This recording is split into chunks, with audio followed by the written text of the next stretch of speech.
हम आपको अभी रिस्पेक्ट पाने के ऐसे 18 प्रैक्टिकल टू फॉलो रूल्स बताने वाले हैं जिन्हें अगर आपने फॉलो कर लिया तो लोग मजबूर हो जाएंगे आपकी रिस्पेक्ट करने के लिए। और हम ये इतने कॉन्फिडेंस के साथ इसलिए बोल सकते हैं क्योंकि हमारी लाइफ में भी कभी ऐसा वक्त था कि जब हम अपनी तरफ से अपना बेस्ट ट्राई कर रहे थे, लेकिन तब भी हमें वो रिस्पेक्ट नहीं मिल रही थी हमारे आसपास के लोगों से जो हम चाहते थे। आखिर अपनी रिस्पेक्ट किसको पसंद नहीं होती। इसीलिए फिर हमें कुछ ऐसा पता चला जिसके बाद आज के डेट में हमें जानने वाले सभी लोग हमारी अपने आप रिस्पेक्ट करते हैं। उस सीक्रेट को हम 18 रूल्स में डिवाइड करके आपको आज बता रहे हैं जिन्हें आपको स्टेप बाय स्टेप फॉलो करना है। तो कॉपी पेन निकाल लो और इन्हें लिखना शुरू कर दो।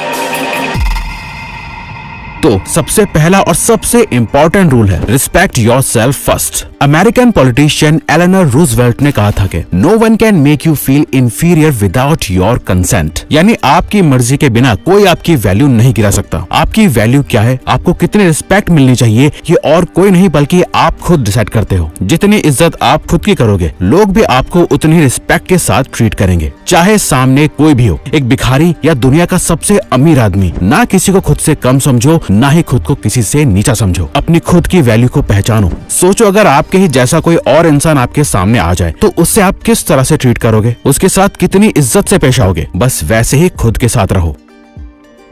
Give before you gate.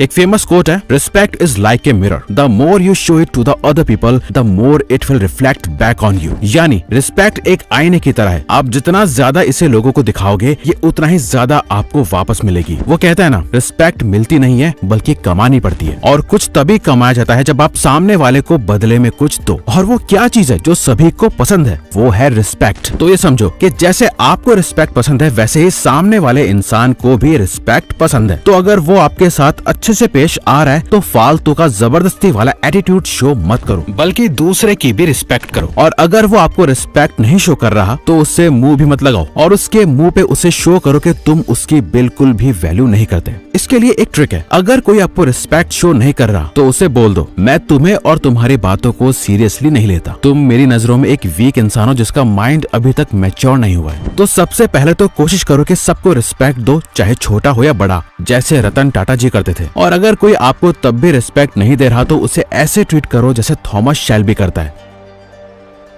Psychology of body language. इन दोनों पिक्चर्स को जरा ध्यान से देखो पॉज करके। इन दोनों में कौन ज्यादा कॉन्फिडेंट लग रहा है, राइट वाला पर्सन या लेफ्ट वाला? लेफ्ट वाला ना। ऐसा इसलिए क्योंकि उसने ओपन बॉडी लैंग्वेज का फॉर्मेशन करा है जहां वो आर्म्स अकिम्बो पोज में खड़ा है, यानी अपने दोनों हाथों को कमर में रखते हुए, जो पोज ज्यादातर लीडर्स और जनरल्स का होता है जो रिस्पेक्ट कमांड करता है। वहीं राइट वाले के कंधे झुके हुए हैं और हाथ छुपे हैं, जो डिसऑनेस्टी और नर्वसनेस को शो करता है। अगर आप एक कमरे में जाओ जहाँ हर तरह के लोग मौजूद हैं, आपसे अमीर भी हैं, आपसे ज्यादा गुड लुकिंग भी हैं, आपसे ज्यादा स्मार्ट है, चाहे कुछ भी हो, बस ये बात याद रखो कि अगर आप खुद को रिस्पेक्टेड तरीके से ट्रीट करेंगे, अपनी छाती चौड़ी, शोल्डर्स पीछे और हाथ सामने रखोगे, खुद को ओपन बॉडी लैंग्वेज में एक्सप्रेस करोगे तो लोग आपकी रिस्पेक्ट करेंगे।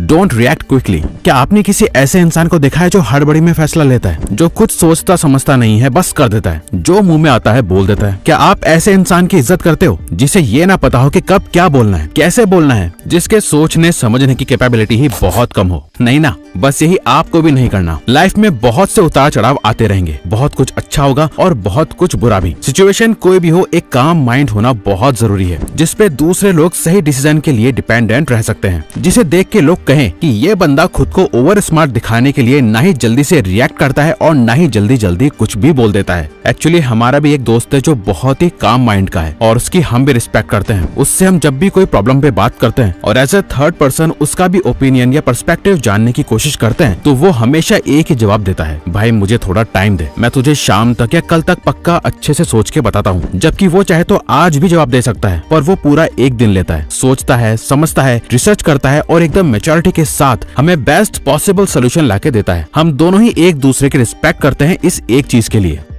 Being mature. जब आप एक मैच्योर इंसान की तरह बिहेव करते हैं तो आपके बड़े, छोटे और आपके साथी आपकी रिस्पेक्ट करते हैं, क्योंकि उन्हें पता होता है कि आप मैच्योर हो, आप चीजों को बेहतर तरीके से समझते हैं और आपको मालूम होता है कि लोगों के साथ और अलग अलग सिचुएशंस में कैसे बिहेव करना चाहिए। देख लेना, हर ग्रुप में एक ऐसा फ्रेंड या पर्सन जरूर होता है जो बाकी से ज्यादा समझदार होता है, जिसकी बाकी के लोग या फ्रेंड्स इन अ वे रिस्पेक्ट करते हैं, और वहीं दूसरी तरफ एक ऐसा जोकर जरूर होता है ग्रुप में जिसकी सब डिसरिस्पेक्ट करते हैं। लोग समझते हैं मैच्योर होने का मतलब सीरियस होना होता है और फेक एक्ट करके दिखाना होता है कि वो ज्यादा समझदार और मैच्योर हैं। बल्कि असली मैच्योर इंसान इससे बिल्कुल अलग होता है। वो ज्यादा शांत रहता है, जरूरत के टाइम ही बोलता है, चीजों को लेकर काफी अटेंटिव होता है। और एक चीज नोटिस करना कि मैच्योर इंसान कम इमोशनल फूल होते हैं। वो चीजों को एनालिटिकल और फैक्चुअल बेसिस पे जज करता है। वहीं एक इमैच्योर पर्सन इमोशंस में बह के डिसीजंस लेता है।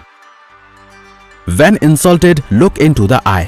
देखो, आप चाहे कितने भी रिस्पेक्टेड पर्सन बन जाओ, आपके हेटर कहीं ना कहीं से पैदा हो ही जाएंगे। दुनिया में ऐसा कोई भी इंसान नहीं है जिसका कोई हेटर ना हो। हमारी कामयाबी से कई लोग जलते भी हैं और आपको भी खामखा कुछ लोग पसंद नहीं करते होंगे और उसके पीछे का आपको रीजन भी पता नहीं होगा। वो इसलिए क्योंकि कुछ लोग ऐसे ही होते हैं बाय नेचर, वो नेचुरली टॉक्सिक होते हैं। लेकिन आपकी रिस्पेक्ट कितनी बरकरार रहती है ये डिपेंड करता है कि जब लोग आपकी रिस्पेक्ट गिराने की कोशिश करते हैं तो आप उसे कैसे मेंटेन करते हो। जब भी कोई आपकी इंसल्ट करे, आपको बुरा भला कहे, आपको नीचे दिखाने की कोशिश करे तो कुछ मत करो। सिर्फ उनकी आंखों में देखो, ना कुछ बोलो और ना ही कुछ रिएक्ट करो। सिर्फ उनकी आंखों में आंखें डाल के घूरते रहो चुपचाप। देखना कैसे वो अपने आप चुप हो जाते हैं। और अगर वो बार बार बोले कि घूर क्यों रहा है तो बोल देना, मुझे तुझे देख के तरस आ रहा है कि तुझे दूसरों को नीचा दिखाकर खुशी मिलती है। तुझे और तेरी बातों को मैं सीरियसली नहीं लेता। अब जा किसी और को नीचा दिखाकर खुश होने की कोशिश कर।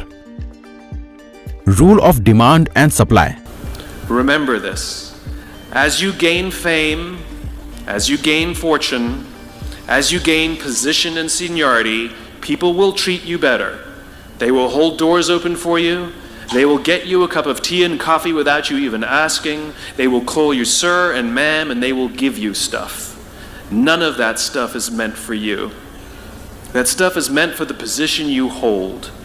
It is meant for the level that you have achieved of leader or success or whatever you want to call it. इसमें साइमन सिनेक ये बता रहे हैं कि लोग जब आपकी इज्जत करते हैं तो एक्चुअली में वो आपकी एज ए पर्सन रिस्पेक्ट नहीं करते। वो आपकी पोजीशन की, आपकी अथॉरिटी की रिस्पेक्ट करते हैं। आप किसी डॉक्टर के पास जाओ तो आप उस डॉक्टर की पोजीशन की रिस्पेक्ट करते हो, ना कि उस पर्सन की जो डॉक्टर है। आप इज्जत करते हो एक आर्मी ऑफिसर की, एक पॉलिटिशियन की कुर्सी की, ना कि उस पे बैठे किसी करप्ट पर्सन की। रिस्पेक्ट का पूरा खेल डिमांड और सप्लाई पे चलता है। जिसकी जितनी ज्यादा डिमांड उतनी ज्यादा उसकी सप्लाई। अपनी रिस्पेक्ट बढ़ाने के लिए अपने ओहदे को बढ़ाओ और इस मकाम पे पहुंच जाओ कि लोगों को आपकी इज्जत करनी ही पड़े, उनके पास और कोई चॉइस ही ना हो। इसके लिए एक ही बेस्ट तरीका है कि आप जल्दी सक्सेसफुल बनो और टाइम वेस्ट ना करो। उसके लिए आप हमारा द सक्सेस सीक्रेट ज्वाइन करो डिस्क्रिप्शन में दिए गए पहले लिंक पर क्लिक करके, क्योंकि उसमें वो सब सीक्रेट्स हैं जो आपको जल्दी सक्सेसफुल बनाएंगे। Speak less listen more. Thomas Shelby क्यों इतना ज्यादा फेमस है? क्योंकि उसका एटीट्यूड चीख चीख कर रिस्पेक्ट कमांड करता है, पर वो बोलता कुछ नहीं, सिर्फ सुनता रहता है, समझता रहता है। उसके दिमाग में बहुत सी बातें चल रही होती हैं, पर वो कुछ नहीं बोलता। पर जब वो बोलना शुरू करता है तो कमरे में मौजूद हर एक इंसान उसकी बात सुनता है। उसके मुंह से निकला हर एक शब्द इतना कीमती हो जाता है कि हर कोई उसकी इज्जत करता है। वो बोलता कम है, पर जो भी बोलता है वो बहुत ही पावरफुल बोलता है। इस रूल को अपनी लाइफ में अप्लाई करना शुरू कर दो। कहीं भी खड़े हो, किसी भी माहौल में हो, चुप रहो, सुनते जाओ, समझते जाओ। जब जरूरत पड़े सिर्फ तभी बोलो और ऐसा बोलो कि सब सुने, ना किसी पागल बड़बोले की तरह बस कुछ भी बड़बड़ाते जाओ जिसकी कोई इज्जत नहीं करता। अपने वर्ड्स में क्वालिटी लाओ, ना कि क्वांटिटी। क्वालिटी कैसे आएगी? Speak with ease. बिल्कुल काम होकर बोलो। अपनी बात में थोड़ी स्पीड स्लो रखो। टोन ऐसी हो कि लगे कि इसकी बात सुननी चाहिए। आवाज इतनी तेज ना हो कि कानों में चुभे और न ही इतनी धीमी कि लोग इग्नोर कर दें। बोलने की कोई जल्दी तो है नहीं, तो बोलने से पहले सोचो कि बोलोगे क्या और कैसे, वर्ड्स क्या होंगे, तरीके क्या होंगे। ऐसा है कि लोग सिर्फ सुनने के लिए आपको ना सुने, बल्कि जब सुने तो उनके दिमाग में कुछ ऐसा क्लिक करे कि वाह क्या बात कही है इसने। जब आप बोलो तो सबका ध्यान एकदम से आपकी तरफ आ जाए। ऐसे बात करनी है। Don't try to prove you are smart. ठीक है, आप स्मार्ट हो, मान लेते हैं। अब क्या आपको वैलिडेशन चाहिए? लोगों से अप्रिसिएशन चाहिए कि देखो ये कितना स्मार्ट है, इंटेलिजेंट है? अगर ये आपका डिजायर है तो आप गलत रास्ते पर हो। लोग ना दो तरह के होते हैं। एक पहाड़ के नीचे खड़े होकर चिल्ला चिल्ला के कहते हैं कि मैं ये पहाड़ चढ़ सकता हूँ, मैं ये पहाड़ चढ़ सकता हूँ, और दूसरे पहाड़ के ऊपर खड़ा होता है, बस चुपचाप खड़ा रहता है, कुछ नहीं बोलता। लोग सुनते हैं उस चीखने वाले आदमी को, पर उनकी नजर उसी पे होती है जो पहाड़ की चोटी पे पहुंच चुका होता है। आप क्या हो और आप क्या कर सकते हो ये आपको ही बेहतर पता हो तो ज्यादा अच्छा है ना। अगर एक जादूगर की मैजिक ट्रिक का सीक्रेट रिवील हो जाए तो उस जादूगर की भला क्या वैल्यू रह जाएगी? आप खुद ही सोचो। दूसरों को बता के दिखा के कि आप कितने ज्यादा स्मार्ट हो, इसमें आपकी इज्जत नहीं है, बल्कि अपनी स्मार्टनेस से आप क्या अचीव कर सकते हो, रिजल्ट क्या आता है, उसकी ज्यादा इज्जत होती है। Correct your posture. The best way to present yourself is to stand up. forthrightly and to stretch out, and to occupy some space, and you make yourself sort of vulnerable by doing that because you open up the front of your body, right? But it's a sign of confidence. If you straighten up and you present yourself in that manner, then other people are more likely to take you seriously. इस आदमी को जानते हो? ये है Amazon के founder Jeff Bezos. अब आप ही बताओ कि आप इस आदमी को ज्यादा सीरियसली लोगे या फिर इस आदमी को? ये भी जेफ बेजोस ही है, बस ये 20 साल बाद की फोटो है। दोनों फोटोज में इंसान वही है, बस उसके पोस्चर में डिफरेंस है। आपका पोस्चर आपका कॉन्फिडेंस बताता है। आप जितना ज्यादा झुके हुए, कमजोर और बेचारे दिखोगे, लोग भी आपको वैसे ही ट्रीट करेंगे। वही एक सही पोस्चर आपके रिस्पेक्ट को किस हद तक बढ़ा सकता है, इसका एग्जाम्पल आप देख ही रहे हो। अपने आप को ज्यादा रिस्पेक्टेबल बनाने के लिए उन्होंने अपने ऊपर इतनी मेहनत करी ताकि उनकी फिजिकल प्रेजेंस ही रिस्पेक्ट के लायक बन जाए। इसीलिए आप भी अपनी स्पाइन को स्ट्रेट करो, शोल्डर्स पीछे और छाती चौड़ी। ये एक रिस्पेक्टेबल मैन की पहचान होती है। साइकोलॉजी ऑफ क्लोथिंग, कपड़े कैसे लोगों को ट्रिक करते हैं रिस्पेक्टेड बनाने के लिए, जरा ये देखो। ये विक्की कौशल है और ये भी विक्की कौशल है। क्लीन शेव लुक तो सेम है, हेयर स्टाइल में भी कुछ खास अंतर नहीं। फर्क क्या है? कपड़े।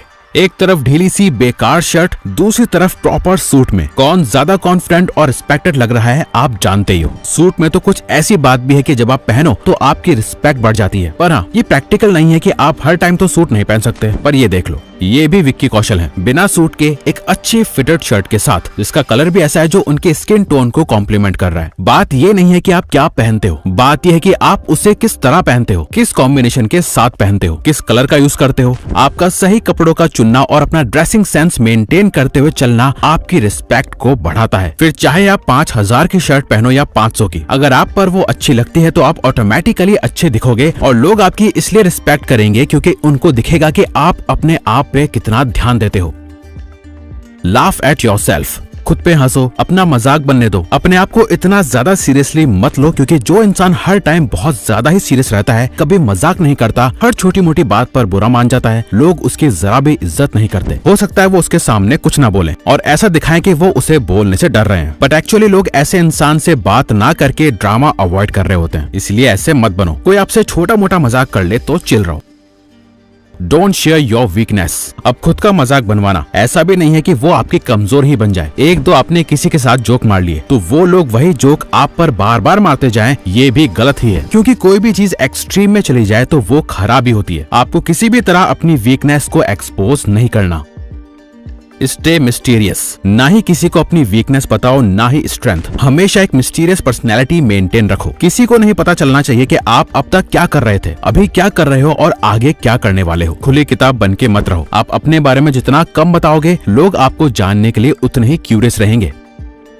डोंट डू बैकबाइटिंग, एक सबसे खराब चीज जो आपकी रिस्पेक्ट को एकदम ही खत्म कर देती है, वो है पीठ पीछे किसी की बुराई करना। जब भी आप किसी से किसी तीसरे पर्सन की बुराई करते हो, इसकी बात उसे बताते हो, तो आपको क्या लगता है? वो आपको थैंक यू बोलते हैं? नहीं, वो ये सोचते हैं कि ये बंदा आज उसकी बात मुझे बता रहा है तो कल को ये मेरी बात किसी और को भी बता सकता है। ये आपको लेस ट्रस्टेबल बनाता है और आपकी रिस्पेक्ट को खत्म करता है, तो इसे अवॉइड करो। Except when you are wrong, देखो आप हो तो इंसानी, भगवान तो हो नहीं, गलतियां आपसे भी होंगी, बट ऐसे रिएक्ट करना कि जैसे आप एकदम परफेक्ट हो और आपसे कभी कोई मिस्टेक ही नहीं हो सकती, ये समझदारी नहीं, बेवकूफी है। टैग बर्नर को ही ले लो, जिसने बहुत मेहनत करके अपनी वॉच तो बनाई, पर लॉन्च होते ही उसमें बहुत सी दिक्कत आने लगी। पर उसने क्या करा? अपनी मिस्टेक्स को एक्सेप्ट करा? नहीं, बस ये बताता रहा कि कैसे वो एकदम परफेक्ट है। एक इंटरव्यू में जब उससे पूछा गया कि अगर उन्हें दोबारा मौका दिया जाए तो क्या वो कुछ अलग करते, तो उसने साफ मना कर दिया कि मैंने कुछ गलत करा ही नहीं, जिसके बाद से उसे काफी बैकलैश देखने को मिला। इसीलिए ये बात समझो कि जब भी आप गलत हो जाओ तो चुपचाप सामने आके अपनी मिस्टेक एक्सेप्ट कर लो, इसमें आपको ज्यादा इज्जत मिलेगी। Be humble not nice, and last, humble रहो पर नाइस मत बनो। हम्बल और नाइस में बस इतना फर्क है कि आप दूसरों से अच्छा बिहेव करते हो उनके लिए, नाइस में आप दूसरों से अच्छा बिहेव करते हो अपने फायदे के लिए, जो आज नहीं तो कल लोग पकड़ ही लेते हैं। कई बार ज्यादा नाइस बनना आपको ही बैकफायर कर सकता है और लोग आपका फायदा उठा सकते हैं। इसीलिए एक हम्बल पर्सन बनो, ना कि नाइस। और इसी के साथ रिस्पेक्टेड बनना है तो आपको तो पता ही है, सक्सेसफुल लोगों को ही सबसे ज्यादा रिस्पेक्ट मिलती है। तो उसके लिए आप नीचे लिंक पे क्लिक करके हमारा सक्सेस सीक्रेट कोर्स जरूर ज्वाइन करो, जिसमें हमने अपनी सक्सेस के सीक्रेट्स भी बताए हैं। तो अगर आपको ये वीडियो अच्छी लगी तो वीडियो को लाइक और चैनल को सब्सक्राइब करके हमें सपोर्ट करो और बेल नोटिफिकेशन ऑन कर लीजिएगा ताकि आप आने वाली वीडियोस मिस न कर पाओ। Thank you for watching.